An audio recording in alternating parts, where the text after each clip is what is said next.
Hello, my name is Annie Ranavera, and welcome to my presentation regarding analysis of research on the topic of technology in ESL and EFL classroom settings. So for my research, I looked at these journals in the Education Research Complete database, and I searched the years 2013 to 2014, and I scanned all these abstracts for relevant information regarding technology in the classroom. So these were the journals that had the most number of relevant articles, and especially the Computer Assisted Language Learning and Teaching Journal, as well as the Language Learning and Technology Journal.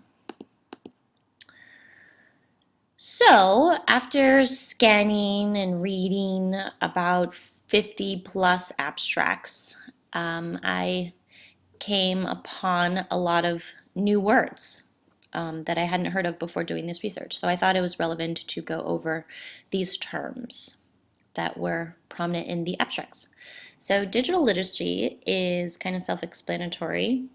It's a term that describes a person's competence level with using technology, and CALL is an acronym for Computer Assisted Language Learning.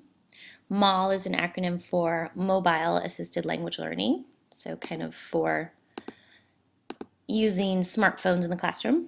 OER stands for Open Education Resources, and it's like an internet resource where teachers can share lesson plans, ideas, etc. IELT is Internet Assisted Language Learning. Basically, it's integrating internet as a resource in the classroom. The interactive whiteboard is what we have at PSU, which is a whiteboard, a projector, and a computer with the internet. Blended learning is where technology is woven into the curricula. And MOOCs are free, massively open online courses. BYOD stands for Bring Your Own Device, and Animated Pedagogical Agent is basically a cartoon that is mostly for kids, helps facilitate learning. So from all the abstracts that I read, these were the big benefits that I saw popped up. These are the upside of implementing technology in the classroom. So technology has the capacity to promote autonomous learning. A lot of the tasks are independent based, and so learners take more ownership over their own learning because they have to with technology sometimes. Students see technology as useful and motivating, so those are really important concepts tied to technology. Also, building a website can promote critical thinking, higher thinking order skills. Learners can also work collaboratively, especially with the writing process using wikis. And learners have the opportunity to do tasks that are meaningful and real life kind of based assignments. Also, that using technology can facilitate cultural understanding because just simply the amount of access you have when using the internet to different cultures. So these are a bunch of tools that were mentioned in the abstracts that I read. Since our field is changing so much with the access to technology, we can take advantage of these new things. So I think we all know what YouTube, Facebook, Skype are, but I wanted to kind of go over some new ones that I learned about while doing the research. PBWorks is an online teacher training website where teachers can collaborate and share files. Moodle is a site that is basically a course management system. Ning is a platform where you can launch your own social network. Exercise is a speed reading program online to help improve reading proficiency.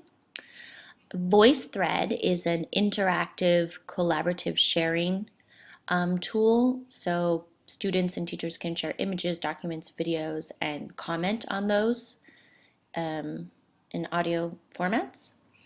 Also, we have Mango Conversations, which is kind of like a Rosetta Stone that helps improve kind of proficiency in grammar. And finally, the Brain Shark is a site that has free podcasts and narrated slideshows for students to listen to and watch.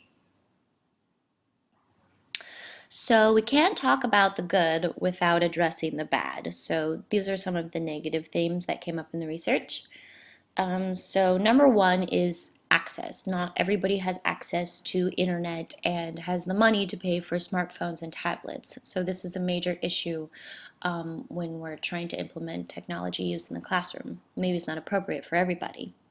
Also, we see some resistance on teachers' part to want to use technology in the classroom, either because the teacher has lack of experience or kind of a personal dislike for technology.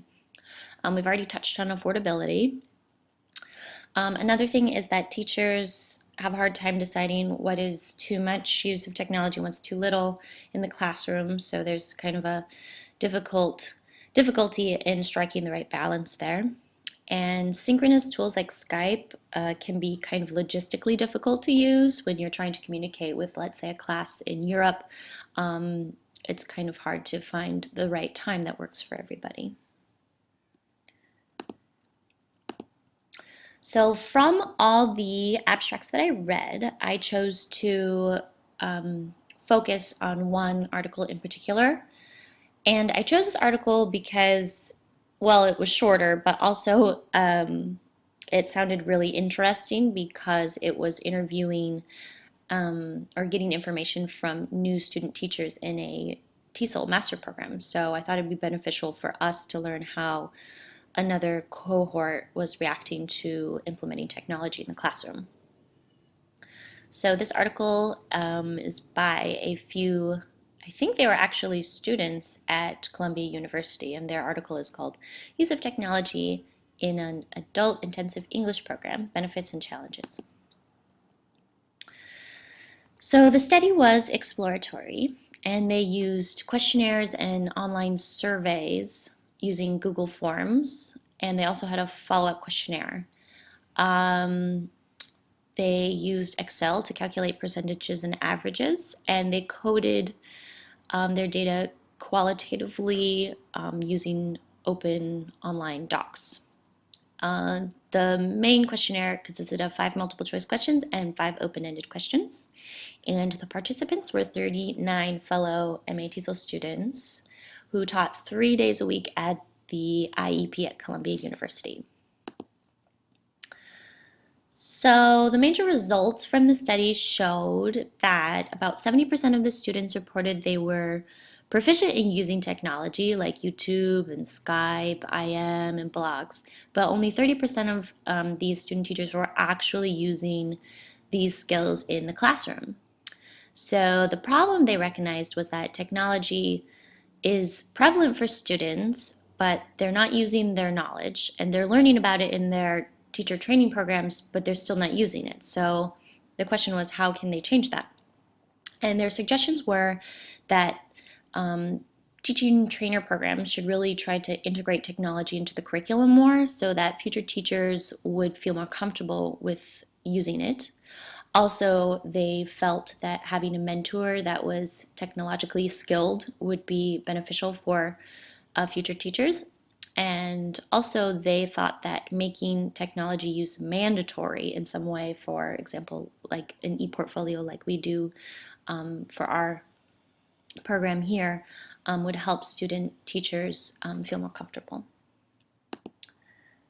So the major benefits that came up in this article kind of mirrored the benefits in the overall themes I saw in all the other abstracts. So basically benefits, experienced teachers feel really comfortable using technology like PowerPoint, Ning, and PBWorks. It provides more flexibility for teachers in the classroom. For example, you can look up a picture of a pine cone rather than explaining what a pine cone is.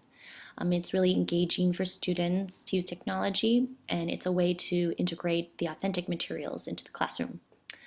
Some challenges were that novice teachers thought it was too time-consuming to try and put technology into their lesson plans. They were too focused on making their lesson plans polished, and so it's hard for them to put those technologies into the plans. Some people, teachers, have a personal dislike for social networking, so they think it's not worthwhile.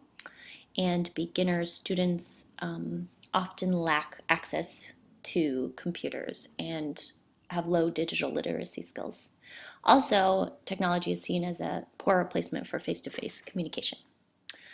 So, in sum, from the article that I read in detail and all the abstracts that I read, I think that even though we're proficient users of technology, new teachers can be reluctant, and so we need to find a way to change that.